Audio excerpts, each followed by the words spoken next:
Spanyol meraih juara Piala Dunia 2026 dengan mengalahkan juara bertahan Argentina di final.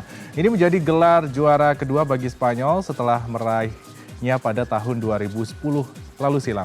Dan untuk membahas keberhasilan dari Spanyol, kita akan mengulasnya dengan pengamat sepak bola Bung Haris Pardede atau akrab disapa dengan Bung Harpa. Bung Harpa, kita melihat pertandingan dini hari tadi. Spanyol ini mainnya sangat gacor ya, dalam artian menyerang dengan atraktif kayak gitu. Sedangkan Argentina cenderung bertahan kayak gitu. Kalau dari POV-nya Bung Harpa melihat pertandingan dini hari tadi gimana? Ya, honestly agak sedikit boring ya, terutama di babak yang pertama. Kita lihat English commentary sendiri mengatakan one way traffic ya. Tapi memang sejak mulai knockout stage kita sudah bisa melihat fenomena ini. Artinya Spanyol yang begitu konsisten, begitu stabil, terutama lini pertahanan mereka. Ini by the way menjadi tim pertama yang juara dengan kebobolan paling sedikit satu. Sementara Argentina kita lihat juga agak tertatih-tatih. Ibaratnya kalau mobil ini agak berebet lah begitu ya. Walaupun ya mereka punya bensinnya salah atau mungkin campurannya tuh seperti apa ya.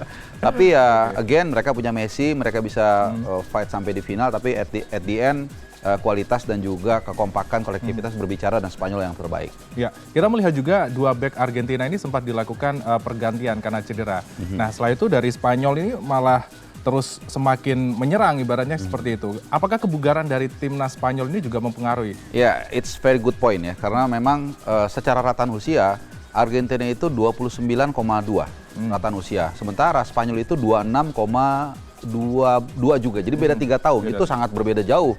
Kalau kita bicara di level Piala Dunia, itu yang pertama. Yang kedua, kemudian Argentina lebih sering bermain extra time. Dan yang terakhir, Spanyol punya istirahat 1 hari. Jadi dengan kombinasi seperti ini kita lihat Argentina sejak awal menit pertama itu langsung mereka kelihatan sangat kedodoran, sangat tertekan, nggak bisa keluar dari tekanan. Ditambah tentunya permainan kolektivitas dari pasukan De La Fuente. Saya pikir ini yang membuat Spanyol sebenarnya kemarin layak menang bukan hanya dengan 1-0, bahkan lebih dari 1 gol. Kalau bukan Emiliano Martinez, mungkin mereka bisa kalah 6-0 kemarin.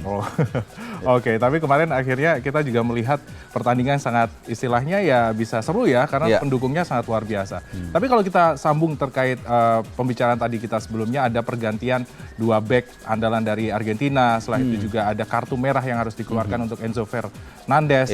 Apakah ini juga menjadi kelemahan juga Argentina setelah itu? Karena kita mengingat juga ada Lautaro Martinez yang notabene itu sebagai salah satu pemain yang bisa memecah keheningan, ibaratnya memecah kegoyangan lah ibaratnya dari Argentina. Kenapa tidak dimainkan dari POV Bung Harpa? Ya, kelihatannya kalau Lautaro Martinez kemungkinan Scaloni ingin menciptakan elemen of surprise seperti yang dilakukan saat mengalahkan Inggris. Kan sama juga tuh.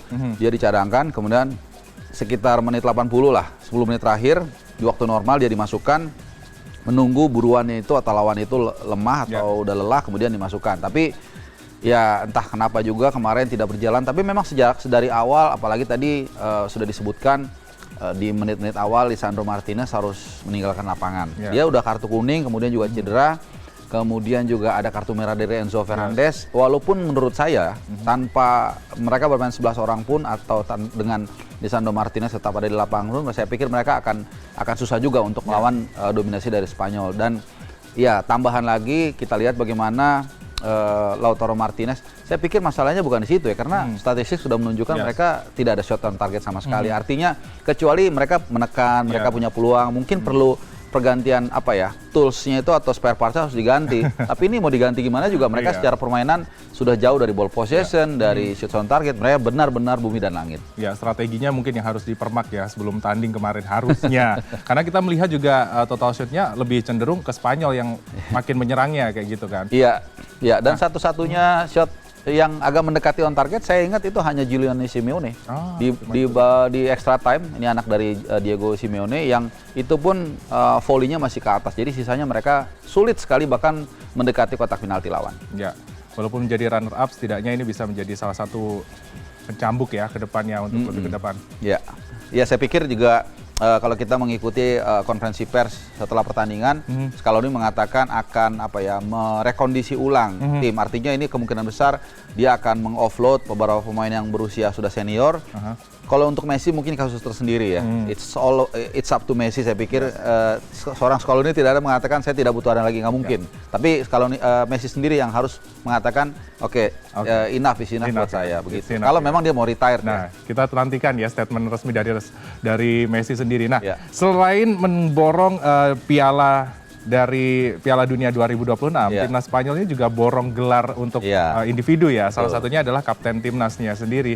Rodri ini mendapatkan salah satu penghargaan juga. Kalau dari POV-nya Bung Harpa ini deserve nggak? Layak nggak? Sangat deserve sekali, sangat deserve sekali. Dan yang menarik kalau kita lihat secara keseluruhan, secara makro, kan Golden Gloves-nya kan Unai Simon. Kemudian pemain terbaiknya Rodri. Lalu pemain muda terbaiknya Lamine Yamal. Sebenarnya ini menunjukkan bahwa Spanyol menang bukan karena hanya mengandalkan satu individu, tapi beberapa pemain sekaligus, beberapa individu sekaligus yang bermain sebagai kolektif. Karena kalau kita lihat rataan gol ataupun kontribusi gol, baik itu gol langsung, kemudian assist ataupun kipas, itu lebih dari 10 pemain terlibat. Jadi walaupun mereka punya pemain secara individu bagus, tapi secara kolektivitas luar biasa. Meskipun memang at the end pemain terbaik kita harus sebut satu nama, dan Rodri saya pikir satu nama yang sangat pantas kita apungkan, dan penghargaan ini saya pikir akan melit atau pemanasan untuk dia menjadi pemain terbaik dunia atau Ballon d'Or. Ya, istilahnya kedepannya ini menjadi salah satu hal yang bisa inspiratif ya kedepannya dari timnas Spanyol. Sebenarnya kalau kita melihat Lamine Yamal ini juga salah satu yang difavoritkan pemain mudanya, tapi ternyata yang menang malah Pau Cubarsí ya, yang menang untuk penghargaan pemain muda berbakat kayak gitu. Ya. Pau Cubarsí ini kalau dari POV-nya Bung Harpa ini bagaimana? Apakah memang menjadi salah satu sosok yang diunggulkan, padahal yang difavoritkan adalah Lamine Yamal? Iya, favoritnya Lamine Yamal ya, walaupun saya pikir dia layak juga. Iya, Pau Cubarsí saya pikir menjadi inspirasi buat kita ya. Kenapa? Anak yang satu ini 3 tahun lalu masih main di Manahan Solo, masih berumput bersama tim nasional Spanyol U17, dan setelah 3 tahun, literally 3 tahun lah kurang lebih, dia sudah bisa membawa Spanyol juara dunia, mengalahkan Argentina, dan dia main sebagai starter selalu setiap pertandingan. Jadi saya pikir dia adalah salah satu contoh sukses bagaimana sebuah timnas itu dibangun dengan dengan pool talent yang sangat besar, dan dari situlah lahir 1, 2, 3 pemain seperti Lamine Yamal dan juga Pau Cubarsí yang tadi kita koreksi ya. Jadi Pau Cubarsí yang jadi pemain terbaik yang kita tahu membuat lini pertahanan Spanyol sangat luar biasa, hanya kebobolan 1 sepanjang turnamen. Ini menjadi inspiratif ya. Kayaknya harus merumput ke Indonesia dulu ya sebagian besar. Kecuali Paredes, jangan. Iya, jangan. Jangan, itu kayak jadi bahaya ya. Bahaya ya, oke. Walaupun ini sempat terjadi konflik ya, Bung Harpa. Kemarin sempat di ending-ending itu sempat ada memanas lah di endingnya itu. Kalau saya sering bicara dengan beberapa mantan pemain pemain Super League ya, atau Liga 1 yang dari Latin, memang ya karakter mereka seperti itulah. Ya, mereka gampang reaktif atau emosional. Salah satunya Paredes juga kan, yang kita lihat mendorong Eric Garcia, dan saya pikir Spanyol kayaknya baik-baik aja ya. Kemarin nggak ada provokatif, ya mungkin ada juga 1-2 dirty words, kita nggak tahu ya, tapi it's normal dalam sepak bola, dan mereka pun melakukan itu ke Inggris. Ya masalahnya mereka melakukan ini ke Spanyol, it doesn't work. Bahkan mereka akhirnya yang tantrum begitu. Nah itu dia, sempat viral. Nah ini kita jadi bahas juga terkait kipernya sendiri dari Spanyol itu juga mendapatkan penghargaan juga. Kalau dari POV-nya Bung Harpa juga, dari kiper yang mendapatkan penghargaan dari FIFA, Unai Simon itu gimana? Ya, karena sangat luar biasa kan, hanya cuman kebobolan satu kebobolan aja lawan Belgia. Jadi saya pikir ya nggak ada lagi nama yang lain. Mungkin salah satu yang ya bisa mendekati ya, tapi itu nggak terlalu dekat juga menurut saya, Dibu atau Emiliano Martinez. Di pertandingan final dia melakukan double digit save, 10 atau 11. Tapi again, konsistensi ini yang mungkin dilihat oleh FIFA ya. Dari mulai pertama kali mereka bermain 0-0 dengan Cape Verde, 4-0 dari Saudi, sampai akhirnya bisa di final mereka clean sheet. Ini yang mungkin menjadi penilaian utama. Dan yang kedua, kiper modern. Dia bisa membuild up serangan, medium passnya juga bagus. Sehingga ini menjadi satu bagian dari kesuksesan Spanyol, sehingga wajar kalau Unai Simon saya pikir diberikan Golden Gloves. Ya, ini salah satu kuncinya ya konsisten, fokus, setelah itu juga jaga emosi ya, jangan sampai terpancing emosi, mentalitas ini juga penting. Betul. Nah, kalau kita membahas lebih lanjut terkait FIFA ini sendiri, Piala Dunia 2026, kita sempat melihat performance dari Kylian Mbappe. Yang ini menjadi salah satu pemain yang andalan juga, namun ternyata harus tunduk juga kemarin. Meskipun demikian, Kylian Mbappe mendapatkan prestasi yang cukup membanggakan, yaitu sepatu emas, dan mengalahkan Lionel Messi karena tidak bisa mencetak gol kemarin atau hari inilah dini hari tadi. Kalau dari POV-nya Bung Harpa, Kylian Mbappe ini akan seperti apa ke depan? Ya, dia pemain yang seperti Lamine Yamal juga, cepat berkembang atau berbuah gitu ya ketika di usia mungkin 18-19 tahun, 2018 sudah meraih Piala Dunia. Tapi menurut saya agak sedikit tersendat ya ketika karir di PSG tidak terlalu maksimal. Di Madrid juga agak ada sedikit friksi-friksi dengan Xabi Alonso. Jadi ya apa ya, kadang pemain itu bagus atau nggak bagus tergantung environment-nya juga. Kalau kita lihat Lamine Yamal misalnya komparabelnya ya, dia cukup beruntung. Ini anak kelihatannya agak-agak badung-badung dikit juga ya.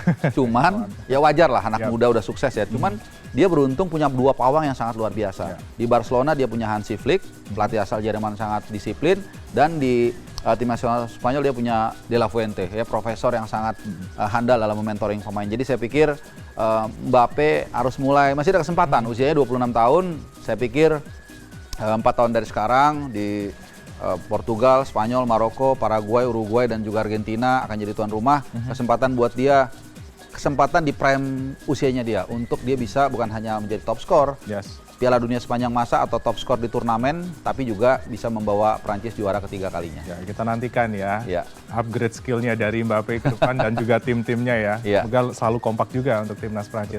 Lantas kalau kita melihat format dari FIFA untuk Piala Dunia 2026 ini, sempat ada perubahan, ada pertambahan timnas yang bermain, dan di tahun yang akan selanjutnya atau 4 tahun ke depan di 2030 itu ada 64 format seperti ini. Lantas kalau dari pendapatnya Bung Harpa dengan penambahan timnas yang akan bermain di Piala Dunia 2030 nantinya, ini apa dampaknya? Apakah ini memang salah satu keputusan yang positif atau hanya berlandaskan ego elektoral saja? Iya, yang ego elektoral itu mungkin lebih tepatnya politik ya. Karena bagaimana juga ketika mereka rapat bukan Exco PSSI ya, Exco FIFA ya. Kemudian mereka mengapungkan usulan tersebut. Pasti banyak negara yang setuju, terutama negara-negara katakanlah seperti Indonesia yang berada di persimpangan untuk lolos atau nggak lolos. Ya kan pasti setuju. Kenapa? Karena ego tadi. Kalau ditambah peluang kita bisa lolos. Tapi kita mesti mikir ulang. Ya kalau misalnya 64 tim yang main, buat pendapat saya ya, lalu buat apa lagi Piala Dunia? Karena Piala Dunia itu sejatinya kan sisa tim terbaik dari kualifikasi. Semua kan ikut juga kualifikasi Piala Dunia, hanya sisa terakhirnya. Kalau saya malah lebih ekstrim lagi. Saya pribadi sebenarnya lebih setuju 32 tetap, bahkan lebih seperti seru. Tapi 2 tahun sekali. Nah, itu lebih cepat ya. Iya, 4 tahun terlalu lama nunggunya. Iya, nunggunya gitu. lama. Ya, tapi ya sekali lagi kita kan hanya penikmat, hanya remah-remah di dunia persepak bolaan. Kita hanya bisa memberikan pendapat. Ya, saya pikir nggak tahu. Saya rasa Jani juga mungkin nggak terlalu mempertimbangkan karena dia harus berkompromi dengan banyak hal, dengan anggota FIFA, bahkan juga dengan penguasa setempat ya. Kalau kita lihat di 2026 kemarin dia kan nggak berkutik juga di depan Donald Trump ya. Itu dia. Nah tapi ya antara politik dan olahraga harusnya berdiri sendiri-sendiri ya, tidak ada campur tangan. Tapi faktanya susah memang. Tapi kita nantikan saja ya, Bung Harpa 2030 ini akan seperti apa format dari FIFA. Tapi yang jelas ini menjadi sebuah catatan juga bagi timnas Indonesia juga ke depannya untuk bisa lebih mengupgrade skillnya juga, kualitas makin lebih powerful sehingga bisa lolos ke Piala Dunia juga. Itu harapan kita semua sebagai bangsa Indonesia. Terima kasih Bung Harpa untuk insight hari ini. Salam sehat, salam olahraga juga, salam gembira bola.